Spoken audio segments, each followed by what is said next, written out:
तो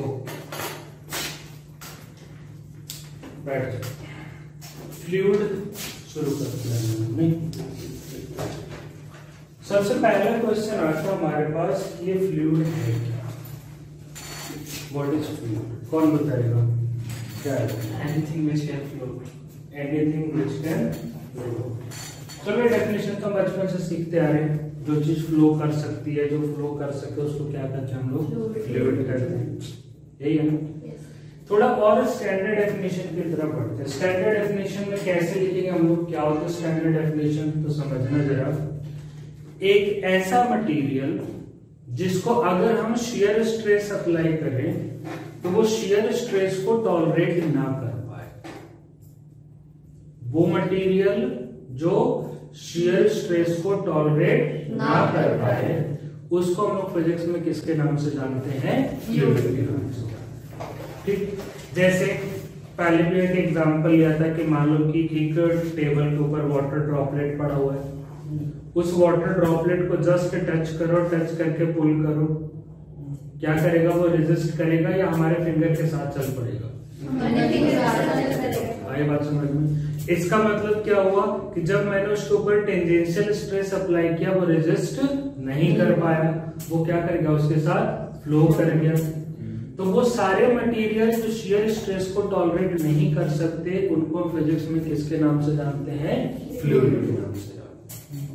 अब फ्लूइड दो तरीके के होते हैं। एक फ्लूइड होता है उसका नाम है लिक्विड, और दूसरा जो फ्लूइड है उसका नाम है गैस। लिक्विड भी एक फ्लूइड है और गैस भी क्या है? एक फ्लूइड है।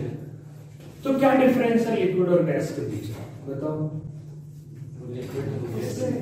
कैसे आइडेंटिफाई करोगे कि लिक्विड? अगर सपोज करो हमारे पास प्रैक्टिकली दिखाने के लिए कुछ नहीं है, एक प्रैक्टिकल करूंगा अगले क्लास में, तो हमारे पास शो करने के लिए कुछ नहीं है, आपको किसी बंदे को किसी को समझाना ये है कि फ्लूइड ये लिक्विड ये होता है और गैस ये होता है। कैसे समझाओ? जिनके मॉलिक्यूल पास होंगे वो लिक्विड होगा, उसके भी ज्यादा पास होते हैं वो सॉलिड हो जाता है। तो ये कह देने से तो काम नहीं चलेगा कि मॉलिक्यूल पास वॉल्यूम वो रहता है, लिक्विड वॉल्यूम रहता है और गैस का डेफिनाइन शेप होता है। ठीक है, तो जो लिक्विड होता है उसका वॉल्यूम फिक्स होता है लेकिन शेप फिक्स नहीं होता, और गैस का ना तो वॉल्यूम फिक्स होता है और ना ही शेप फिक्स होता है। आई बात समझ में? मतलब जिसका वॉल्यूम फिक्स हो लेकिन शेप फिक्स ना हो, क्या कहेंगे उसको? लिक्विड। और जिसका वॉल्यूम और शेप दोनों ही फिक्स ना हो, गैस। आई बात समझ में? मतलब ये है कि जैसे सपोज करो एक ग्लास लिया वाटर का, एक ग्लास ऑफ वाटर है, ठीक। अब एक ग्लास ऑफ वाटर में अगर मैं बात करूं, वाटर उसके अंदर भरा हुआ है, अब उसको किसी भी कंटेनर में डाल दो, वो कंटेनर का शेप ले लेगा, लेकिन लिक्विड का वॉल्यूम अभी भी किसके बराबर है? एक ग्लास के बराबर है। लेकिन एक ग्लास के अंदर गैस भरा हुआ है, उस गैस को किसी कंटेनर में डाल दो, वो गैस क्या करेगा? पूरे कंटेनर में फैल जाएगा। ये तुम कर सकते हो। जैसे मान लो एक छोटा सा एक्सपेरिमेंट करेंगे कि एक छोटे से बोतल में मान लो कैंडल जला करके, अगरबत्ती जला करके स्मोक भर लो, और उस स्मोक को एक बड़े से कंटेनर में या कमरे में छोड़ दो, वो स्मोक उतने में ही रहेगा कि पूरे में फैल जाएगा? इसका मतलब ये रहा कि गैस का शेप भी फिक्स नहीं होता, वो कंटेनर का शेप ले लेता है, और वॉल्यूम भी फिक्स नहीं होता। पहले वो एक छोटे से बोतल में था, अब स्मोक पूरे कमरे में फैल गया, तो उसका वॉल्यूम भी क्या हुआ? एक्सपैंड हो गया। तो जिस मटेरियल का या जिस भी किसी का वॉल्यूम फिक्स हो और शेप फिक्स ना हो, that is known as what? Liquid. और जिसका वॉल्यूम और शेप दोनों ही फिक्स ना हो, गैस। क्या कहेंगे उसको? गैस। इसमें से एक पार्ट आज हम लोग सीखेंगे, उस एक पार्ट का नाम है लिक्विड। जब हम लिक्विड के साथ बात करते हैं तो लिक्विड में सबसे पहली चीज जो हमें सीखने को मिलती है उसका नाम है डेंसिटी ऑफ लिक्विड। क्या नाम है इसका? Density of liquid. किसी भी लिक्विड की डेंसिटी कैसे निकालते हैं? डेंसिटी का मतलब क्या होता है? मास पर unit volume. Mass upon volume तो फॉर्मूला होता है डेंसिटी निकालने का, लेकिन डेंसिटी होती क्या है, मास पर यूनिट वॉल्यूम। थोड़ा और डीप में जाने की कोशिश करें, फिर what is density, that is mass present in unit volume. क्या होती है density, mass present in unit volume.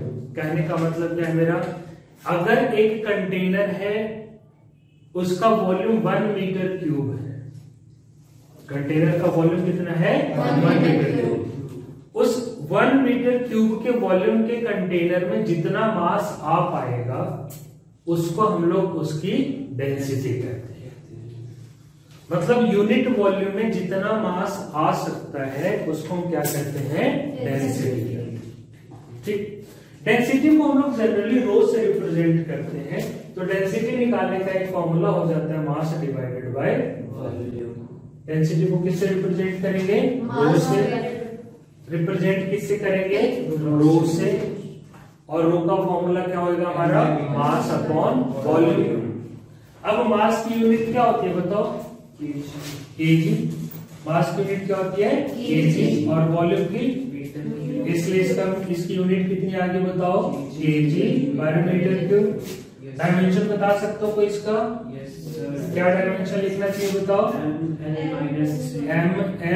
ml-3। This is the dimension of what, density. कोई दिक्कत, फ्लूइड क्या होता है, क्या होता है फ्लूइड, सर जो टेंजेंशियल स्ट्रेस को रेजिस्ट ना कर रहा है, जो टेंजेंशियल स्ट्रेस को टॉलरेट ना कर रहा है। कितनी कैटेगरी बनाई हमने, कौन कौन सी, लिक्विड कौन होता है,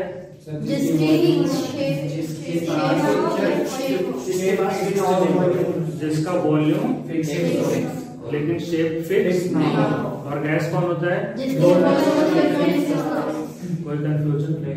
हमने एक नेक्स्ट टॉपिक सीखा, उसका नाम है डेंसिटी। व्हाट इज डेंसिटी, मास पर यूनिट वॉल्यूम, या फिर डेफिनेशन वाइज क्या बोलेंगे इसको, मास present in unit volume.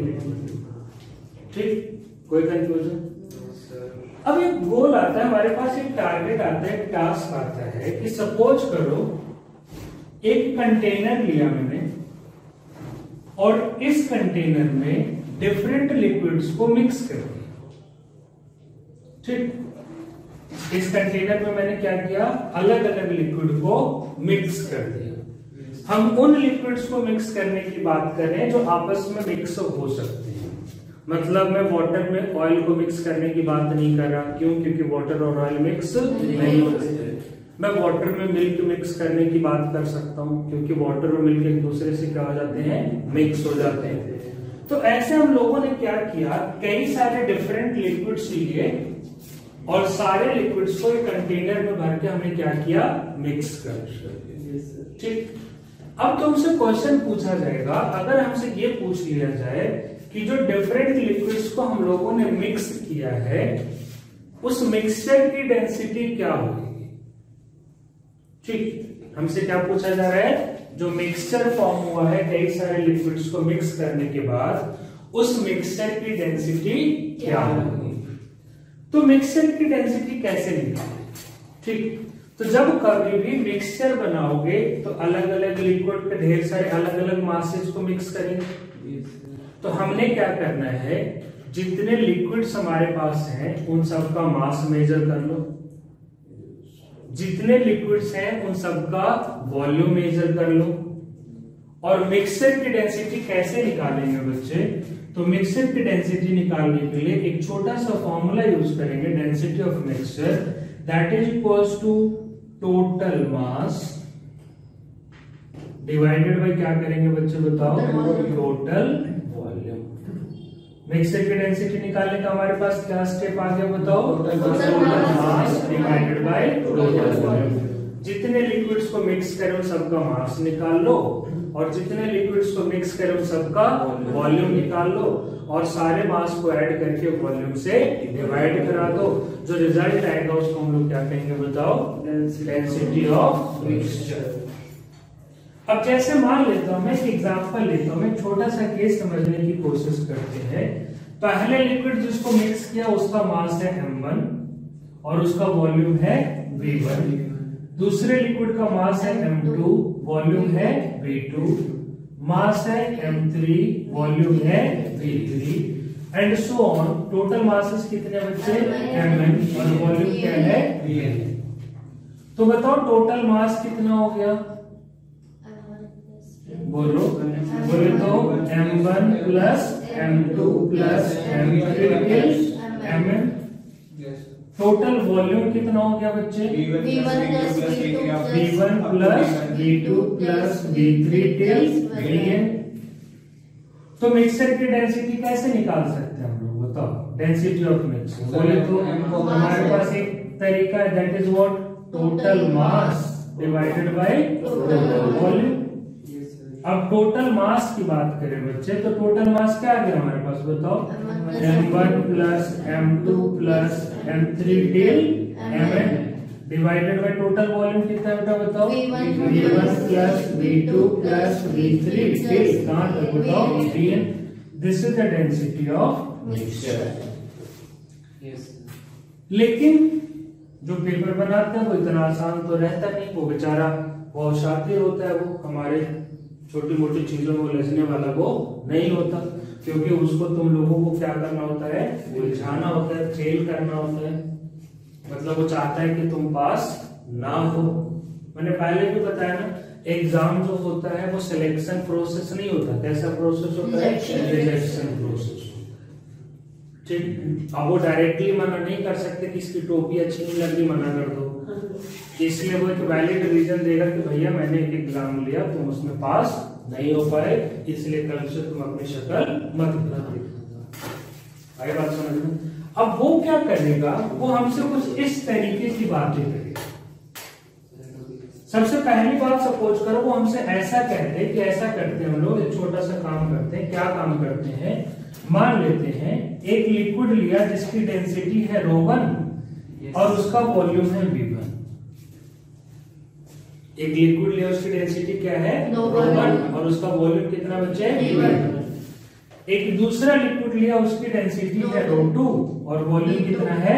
v2। And ऐसी तीसरे की डेंसिटी है ρ3 और वॉल्यूम कितना है? v3 and so on. nth liquid की डेंसिटी कितनी है बच्चे? ρn और वॉल्यूम कितना है? अब क्वेश्चन पूछने वाले ने हमें टोटल वॉल्यूम तो दे दिया, टोटल वॉल्यूम दे दिया। कितना बच्चे टोटल वॉल्यूम बताओ? v1 plus v2 plus v3 till vn। लेकिन इस बार उसने चालाकी क्या करी? हमें मासेस नहीं दी। आई बात समझ में? क्या दे दिया उसने? डेंसिटी। आई बात समझ में? अब हम मासेस कैसे कैलकुलेट करें? तो पहले लिक्विड की डेंसिटी कितनी है बच्चे? ρ1 और वॉल्यूम कितना है? v1। जरा वापस चलते हैं तो जरा देखना, डेंसिटी होता है मास डिवाइडेड बाय वॉल्यूम। तो मास को क्या लिख सकते हैं बच्चे? Density into volume. नहीं यही बात समझना, यही बात समझ में? मास को क्या लिख सकते हैं हम लोग? Density into volume. तो अगर पहले की डेंसिटी ρ1 है और वॉल्यूम v1 है तो कोरस्पॉन्डिंगली पहले का मास m1 कितना होना चाहिए? बताओ। ρ1 into v1 क्या होना चाहिए? ρ1 into v1। दूसरे का मास क्या होना चाहिए बच्चे? बताओ। ρ2 into v2। तीसरे का मास क्या होना चाहिए? ρ3 into v3। ρ3 into v3 and similarly nth का मास क्या होना चाहिए बच्चे? ρn into vn। ρn into vn। अब जैसे हम लोगों ने बात करी, क्या हमें टोटल मास मिल गया? Yes sir. बोलो कितना मिला बच्चे टोटल मास? पहले मैं लिख लेता हूँ m1 plus m2 plus m3 till mn। इसको ऐसा भी तो लिख सकते हैं बच्चे, क्या? ρ1 v1 plus ρ2 v2 plus ρ3 v3 till क्या आएगा? ρn vn। आगे बात समझ में? तो मिक्सर की डेंसिटी हम कैसे निकाले बच्चे? बताओ डेंसिटी ऑफ मिक्सर कैसे निकाले? हमारे पास फॉर्मूला क्या कहता है बच्चे? Total mass divided by total volume. क्यों? अब टोटल मास कितना है हमारे पास बताओ? ρ1 v1 plus ρ2 v2 plus ρ3 v3 till कहां तक? 2n vn डिवाइडेड बाय क्या लिखो बच्चों बताओ? v1 plus v2 plus v3 till कहां तक? vn तक। This is the density of what? Mixture. अब अगर इस वाले फॉर्मूले में एक एजम्पशन ले लूं मैं, अगर मान लो हमसे क्वेश्चन वाला ऐसा कहता है कि जिन लिक्विड्स को हमने मिक्स किया है उन सबका वॉल्यूम सेम है। क्या सेम है? सबका वॉल्यूम सेम। इसका मतलब क्या है बच्चे बताओ? V1 V2 V3 ये सारे आपस में क्या है बच्चे? इक्वल। क्या कहता है हमसे क्वेश्चन बोला कि अगर मिक्सचर में इस तरीके से बनाऊं कि सबका वॉल्यूम क्या रहे? सेम रहे। तो इसका मतलब V1 V2 V3 till Vn ये सारे क्या हो जाएंगे? सेम हो जाएंगे। Which should be equals to, लेट कर लेता हूं मैं, किसके इक्वल है बताओ? V के इक्वल है। मैंने क्या कर लिया बच्चे? लेट कर लिया। जैसे मैं इसको ऐसा लेट करूंगा, डेंसिटी ऑफ मिक्सचर सब लोग मेरे साथ आंसर करने क्या होना चाहिए? ρ1 v ρ2 v ρ3 v बोले तो ρn v डिवाइडेड बाय कितना लिखो बेटा बताओ? v प्लस v कितनी बार आएगा? तो क्या आ जाएगा बताओ? n times v। थोड़ा एक स्टेप शॉर्टकट मार रहा हूं मैं, बताओ ऊपर से v कॉमन है क्या? ऊपर से v कॉमन लोगे तो ऊपर वाला v नीचे वाला v से हट जाएगा। क्या बचेगा बच्चे? ρ1 plus ρ2 plus ρ3 till ρn divided by n density of mixture. ये वाला फॉर्मूला का भी यूज करेंगे बच्चे जब सबकी वॉल्यूम सेम हो। जब हमें ये कह दिया जाए कि जो हमने मिक्सचर बनाया है सारे मिक्सचर्स का वॉल्यूम क्या है? सेम। तो मिक्सचर की डेंसिटी कैसे निकालेंगे? सारे मिक्सचर की density divided by total number of mixtures. आई बात समझ में? अरे ठीक है, यस सर। क्लियर है? तो ये हमारे डेंसिटी ऑफ मिक्सचर। चलो कॉपी करो जरा सब लोग। सबसे पहले हम लोग फ्लूइड की डेफिनेशन लिखेंगे, फिर टाइप्स ऑफ फ्लूइड लिखेंगे, फिर डेंसिटी की डेफिनेशन लिखेंगे, फिर मिक्सचर की डेंसिटी निकालने के तरीके से। चलो सब लोग करो बच्चे।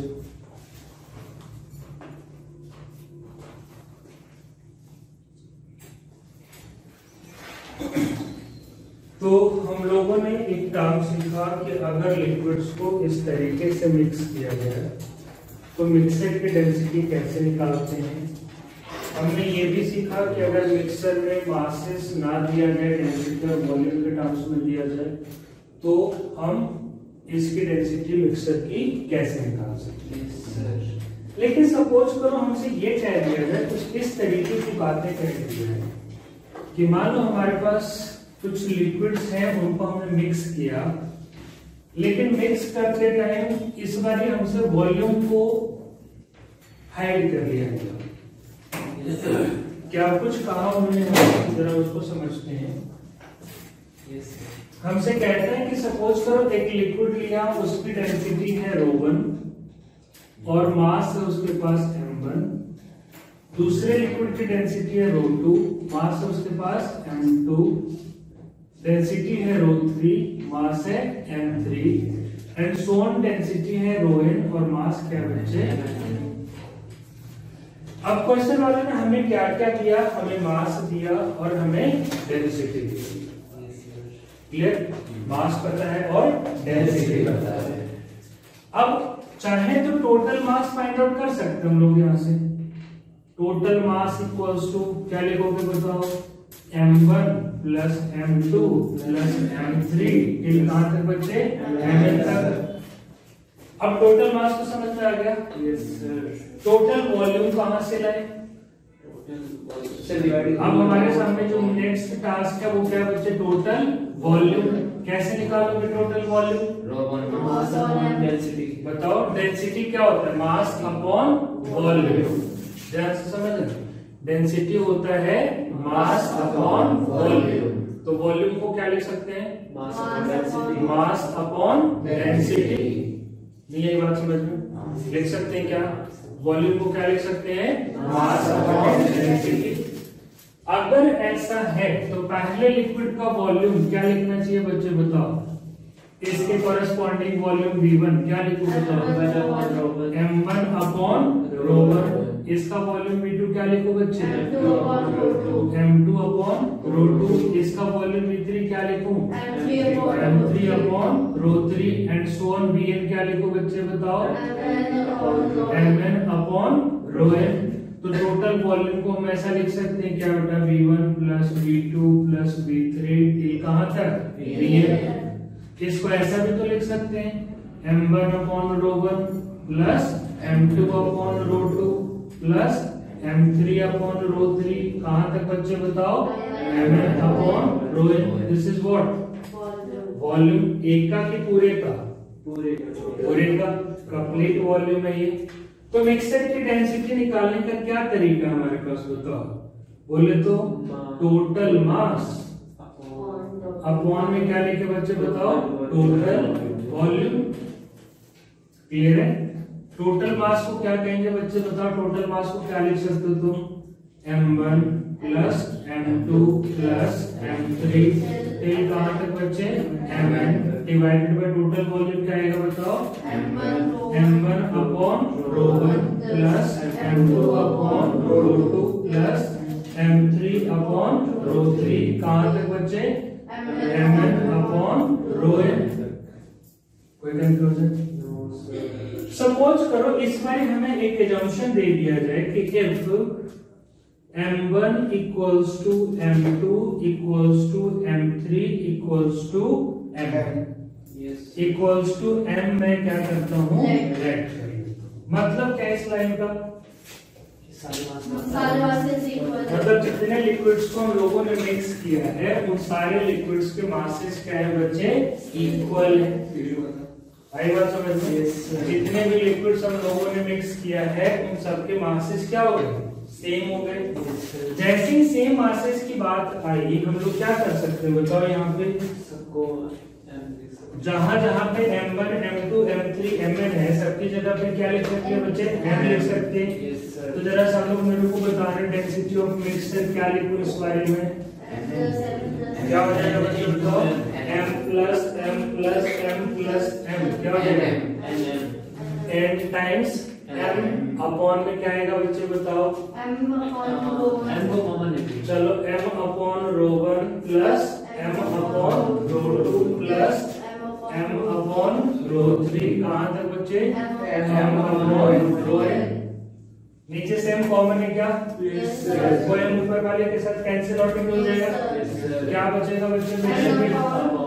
N upon ρ1 plus 1 upon ρ2 plus 1 upon ρ3 till what? 1 upon ρn।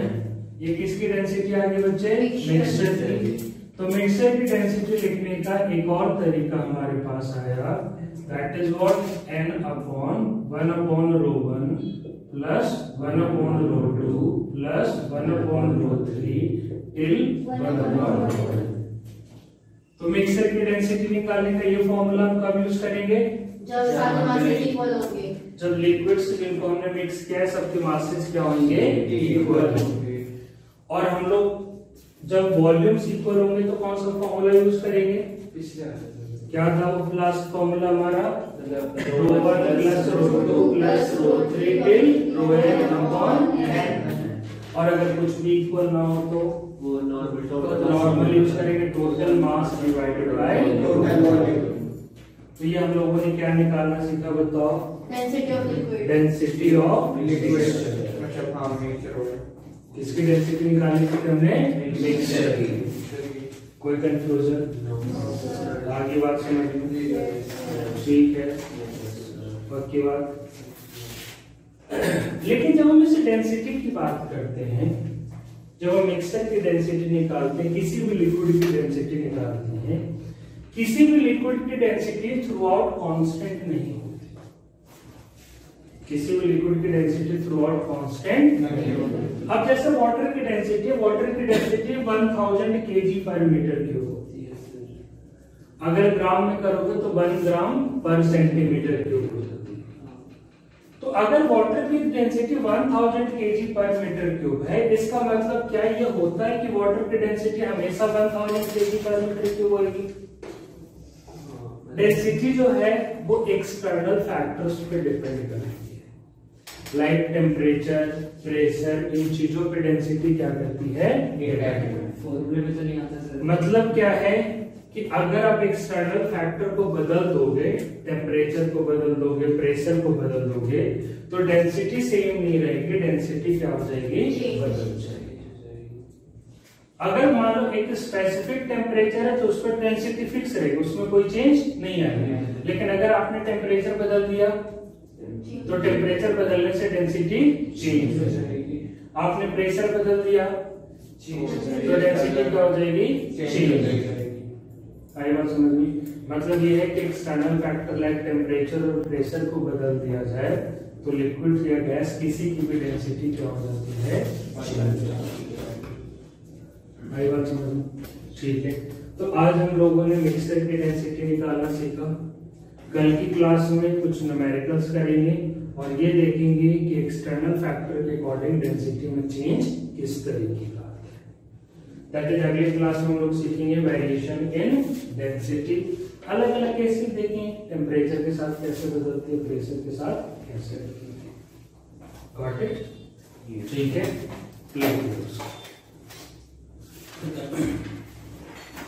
Copy कर लो इसको।